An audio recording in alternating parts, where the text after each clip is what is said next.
What's up, YouTube? This is Too Raw for TV, and I want to ask my subscribers a question. Okay, as we close the chapter on the 2018-19 regular season in the NBA,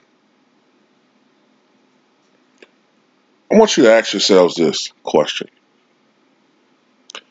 how often, when you're looking at ESPN, if you look at that channel, Fox Sports One, you read sports articles online or in print,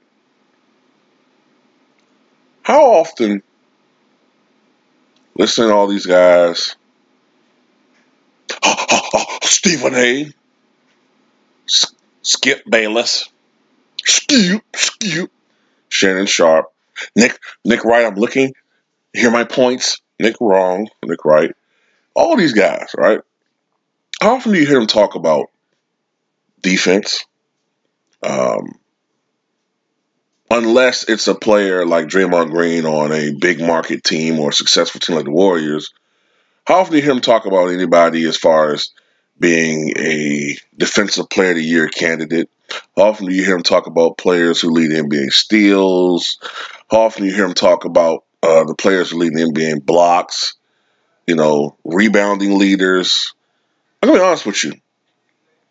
More than just a few people couldn't tell you who lead the NBA in rebounding. They'll have to think about it.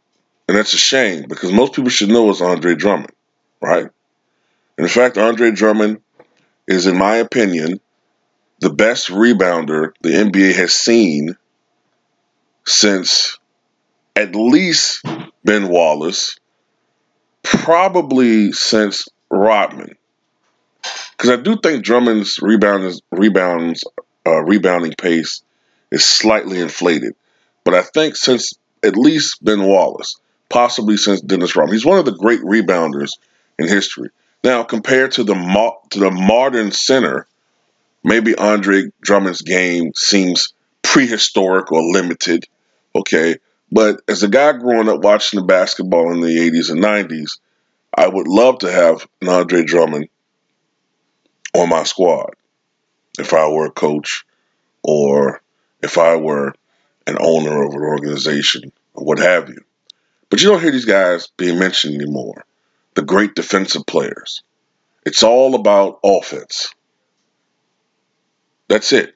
Everybody knows about James Harden's 36 points per game season, and that's the reason why he should get the MVP award.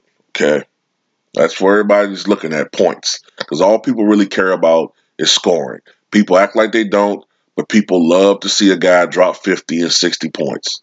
All right? A guy can have a game where he has 12 blocks, like Vlade Divac had several years ago. And when you think about it, a 12-block game is much more impressive than a guy scoring 50 or 60 points, especially in this era where offense and defense has been so skewed. And in football, you have the same problem. And a lot of it has to do with money. A lot of it has to do with ratings. A lot of it has to do with trying to appeal to the casual fan, because as a casual fan, what that means is not just the father, but maybe the wife and the kids. You're trying to appeal to a larger audience, more people watching in the home. We saw this with Major League Baseball in the 90s, where offense and defense, pitching versus hitter, got skewed. It really did. I remember, to put it into perspective, from 1977 to 1990, no Major League Baseball player hit 50 home runs. In 1977, you had George Foster of the Cincinnati Reds. He hit 52 home runs.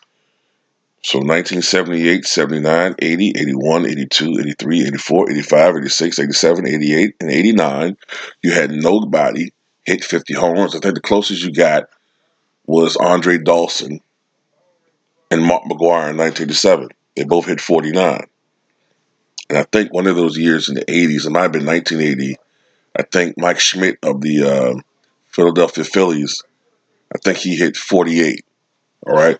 But you didn't have that. Then Cecil Foster with the Detroit Tigers hit 51 in 1990. But then after that, you didn't have a guy hit 50 home runs again until I believe 1995 when Albert Bell hit 50 when he was with the Cleveland Indians. And then all of a sudden you saw the power surge. 96, you had McGwire hit 52 and he finally got healthy. Then you had Brady Anderson, a guy who never even, I think, hit 25 home runs. All of a sudden, as a leadoff hitter, I think he was, hit 50. Then in 97, you had McGwire with 58, Clifford Jr. with 56. And then 98, that's when the dam broke open. You had McGwire hit 70, you had Sosa hit 66, you had Griffey with 56. Remember 56 a year ago, that was amazing that Griffey did that. In 98, it was an afterthought. All right, then you had Greg Vaughn hit 50. You had 4 guys hit 50 home runs. Nobody even remembers that Greg Vaughn hit 50 home runs in 98. If that had happened a decade earlier, Greg Vaughn would have won the MVP award. That's what happens when shit gets skewed. Dan Marino's passing record of 5,084 yards stood for over more than 2 decades. Then all of a sudden, you got like 3 or 4 guys that throw for 5,000 yards or close to it every year now. Something is skewed with sports. And now you see it in the NBA. I remember growing up on the West Coast where the pace of games were a little bit faster. That's where you saw maybe a 133 to 130 overtime game. You know what I'm saying? A lot of times it might have been like maybe a team coached by Don Nelson or something like maybe like Run TMC or something like that, or maybe one of the Doug Moe's teams from the 80s, like the Nuggets or something. That's when you see those high-scoring games. Maybe Rick Adelman with the Portland Trail Blazers. Rick Adelman, not Rick Alderman. But now, my goodness, man, it's not even a surprise to open up, well, nobody opens up newspapers anymore. You look online and you see that Denver beat Portland by the final score of 160 to 154. You're like, it's a lot of points. But it's not all that shocking, you know what I'm saying? Matter of fact, the Bulls and the Hawks had a game, what was it, 168 to 165 or some shit like that? I mean, it's insane, man. Like, these numbers are out of whack, man. But getting back to the point of the video, I would like to see defense looked at more so. I mean, especially when you consider that the NBA Finals trophy, I think, is now called the Bill Russell Trophy, right? And Bill Russell was noted for his defense. Now, Bill Russell could score. Now, for his career, he averaged 14 points per game. But when called upon, Bill Russell could actually score the basketball. All right? He had seasons where he averaged 18, 19. I believe he had a couple seasons averaging over 20. But the team just had so many scores that it wasn't needed upon him to score. Now, he wasn't the scorer that Wilt Chamberlain was. All right? But he could score and did score when it was needed. But the days when the defensive players were celebrated, the hustle guys were celebrated, like the Bill Russells and the Nate Thurmans and the Dave Cowens and even Larry Bird, even though he was a superstar, man, he was a throwback guy, man. He was a grit, grimy hustle guy. You know what I'm saying? Not everybody's these pampered millionaire playboy athletes, man. It disgusts me in some ways, man. Where are the fucking days where you had the Miami Heat teams of the 90s, the gritty fucking teams, the Knicks, battling it out, slugging it out, fucking half-court, paint clogging, get your ass out the fucking paint, shoot those fucking jumpers, because you come in the paint, we're going to block that shit. Get your ass out there, little man. This is a center lane. This is center territory. Where are those fucking games at, man? The fucking gritted out final score 77-75.